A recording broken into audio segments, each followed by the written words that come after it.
Hello everyone, welcome back UPPCS the fight with in. अगर आप UPPCS की तैयारी शुरू करना चाहते हो लेकिन आपके दिमाग में कंफ्यूजन है, कहाँ से स्टार्ट करें, कौन सी बुक पढ़ें, कितना टाइम लगेगा और क्या हम जैसे लोग पीसीएस क्रैक कर सकते हैं, तो आज की ये वीडियो आपकी सारी कंफ्यूजन खत्म कर देगी। मैं आपको यूपीपीसीएस की स्ट्रेटजी जीरो लेवल से बिल्कुल सीधी और प्रैक्टिकल लैंग्वेज में समझाऊंगी। यूपीपीसीएस में सिलेक्शन इंटेलिजेंस से नहीं होता, स्ट्रेटजी एंड अच्छी कंसिस्टेंसी हो तो इसे क्लियर किया जा सकता है। यूपीपीसीएस का एग्जाम कोई रट्टा मार एग्जाम नहीं है, ये हमारी अंडरस्टैंडिंग पावर रिवीजन पर डिपेंड करता है। तो सबसे पहले आपको यूपीपीसीएस का लेटेस्ट सिलेबस डाउनलोड करना है एंड लास्ट 10 ईयर्स के पीवाईक्यू देखने हैं। समझने के लिए पीवाईक्यू देखना चाहिए, जैसे कि हमें पता चले कि हमें क्या पढ़ना है, किस टॉपिक से ज़्यादा क्वेश्चन आते हैं, तो इसलिए पीवाईक्यू देखना है। तो आप समझते हैं सबसे पहले एग्जाम पैटर्न को। यूपीपीसीएस एग्जाम पैटर्न को सबसे पहले समझते हैं। यूपीपीसीएस का एग्जाम 3 स्टेजेस में होता है। Number 1 prelims, mains, interview. Prelims में 2 पेपर होते हैं, GS paper 1 and GS paper 2। GS paper 1 150 question होते हैं, 200 मार्क्स का होता है एंड इसके लिए जो 2 घंटे का समय निर्धारित है एंड 1/3 की निगेटिव मार्किंग होती है। जीएस पेपर 1 में history, geography, polity, economy, science and current affairs से क्वेश्चन पूछे जाते हैं। जीएस पेपर 2 जो किसी सेट का होता है, ये 100 क्वेश्चन होते हैं, 200 मार्क्स होता है एंड इसके लिए भी 2 ही घंटे का समय निर्धारित है एंड इसमें भी 1/3 की नेगेटिव मार्किंग होती है। ये क्वालिफाइंग नेचर का होता है, जिसमें कि हमें 33% लाना होता है। अगर हम जीएस पेपर नहीं क्वालिफाई कर पा रहे हैं एंड जीएस पेपर 1 में कितना भी अच्छा स्कोर कर रहे हैं, तो इसका कोई मतलब नहीं रह जाएगा। इसलिए हमें जीएस पेपर 2 मीन्स सी सेट को भी अच्छे से तैयारी करनी चाहिए। प्रीलिम्स एग्जाम जो होता है वो स्क्रीनिंग एग्जाम होता है, सिर्फ क्वालिफाई करना होता है, इसके मार्क्स ऐड नहीं होते हैं फाइनल मेरिट में।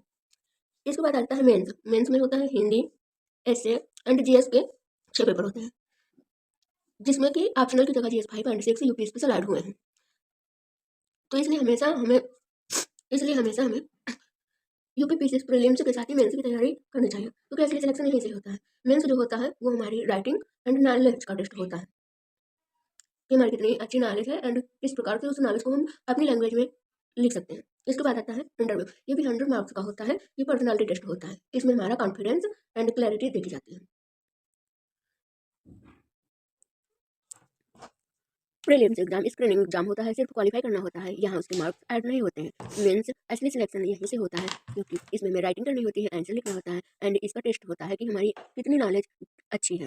ये एक प्रकार से राइटिंग नॉलेज का टेस्ट होता है। Mains and interview personality test, इसमें हम देखा जाता है कि कौन से एस्पिरेंट के अंदर कितना कॉन्फिडेंस एंड कितनी क्लैरिटी होती है। इसलिए तैयारी हमेशा मेंस को ध्यान में रखकर ही करना चाहिए। अगर आप बिल्कुल बेगनर हो तो सीधा स्टैंडर्ड बुक उठाने से पहले आपको एनसीईआरटी जरूर पढ़ लेनी चाहिए। एनसीईआरटी में भी आपको हिस्ट्री तो जरूर पढ़नी चाहिए एंड अगर आपके पास टाइम है एंड आप अच्छे से मैनेज कर ले जा रहे हैं तो आपको ज्योग्राफी, पॉलिटी, इकोनॉमिक, साइंस आदि की भी एनसीईआरटी पढ़ लेनी चाहिए। अगर आप वर्किंग हैं या आपको टाइम कम मिल पा रहा है तो आप ज्योग्राफी की 11th 12th की एनसीईआरटी भी पढ़ सकते हैं। पॉलिटी आप स्किप कर सकते हैं, इकोनॉमी भी आप स्किप कर सकते हैं, साइंस की 9th एंड 10th की आप पढ़ सकते हैं। एनसीईआरटी से क्या होता है कि इससे हमारा एक अच्छा सा बेस बनता है एंड कॉन्सेप्ट क्लियर होते हैं, कंफ्यूजन कम होता है। इसलिए अगर आप मैनेज कर पा रहे हैं तो ये सारी एनसीईआरटी अपना फाउंडेशन अच्छे से स्ट्रांग करने के लिए 1 महीने के अंदर अच्छे से आप पढ़ डालें। इसके बाद आप स्टैंडर्ड बुक फॉलो करें। यूपीपीसीएस में जितनी कम बुक्स होंगी उतना ज़्यादा अच्छा रहेगा और उन्हीं को बार बार पढ़ने से, मल्टीपल टाइम पढ़ने से उनका रिवीजन भी अच्छे से चलता रहता है। तो आप पॉलिटी के लिए एम लक्ष्मीकांत जरूर लीजिएगा, क्योंकि ये बहुत अच्छी बुक्स है। अगर आपने लक्ष्मीकांत को अच्छे से पढ़ लिया तो आपको कहीं इधर उधर और मटेरियल्स की ज़रूरत नहीं पड़ेगी। एंड हिस्ट्री के लिए आपको एंशियंट मेडिवल के लिए आपको एंड एंशियंट हिस्ट्री के लिए आप चाहें तो रामचरण शर्मा को भी पढ़ सकते हैं। मेडिवल के लिए भी सतीश चंद्रा की आती है, आप उसको अच्छे से पढ़ लें। अगर आप नहीं पढ़ पा रहे हैं तो एक दृष्टि की कुछ बुक नाम से आती है, आप उसको इन दोनों के लिए पढ़ लें तो अच्छा रहेगा। एंड मॉडर्न हिस्ट्री के लिए तो आपको स्पेक्ट्रम जरूर पढ़नी पड़ेगी, क्योंकि ये मॉडर्न हिस्ट्री इसमें बहुत अच्छे से कवर हो जाता है। एंड ज्योग्राफी के लिए भी 11th 12th की एनसीईआरटी बेस्ट है।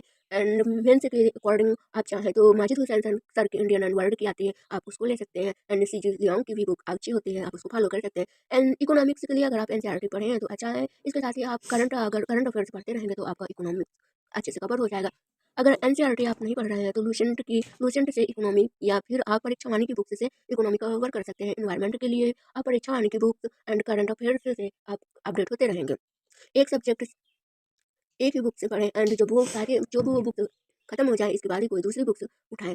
यूपीपीसीएस में करंट अफेयर्स का इंपॉर्टेंट रोल होता है, इसके बिना एग्जाम नहीं क्लियर हो सकता, क्योंकि इसका बहुत ज़्यादा वेटेज होता है एंड पर ईयर इसके क्वेश्चन बढ़ते ही जा रहे हैं।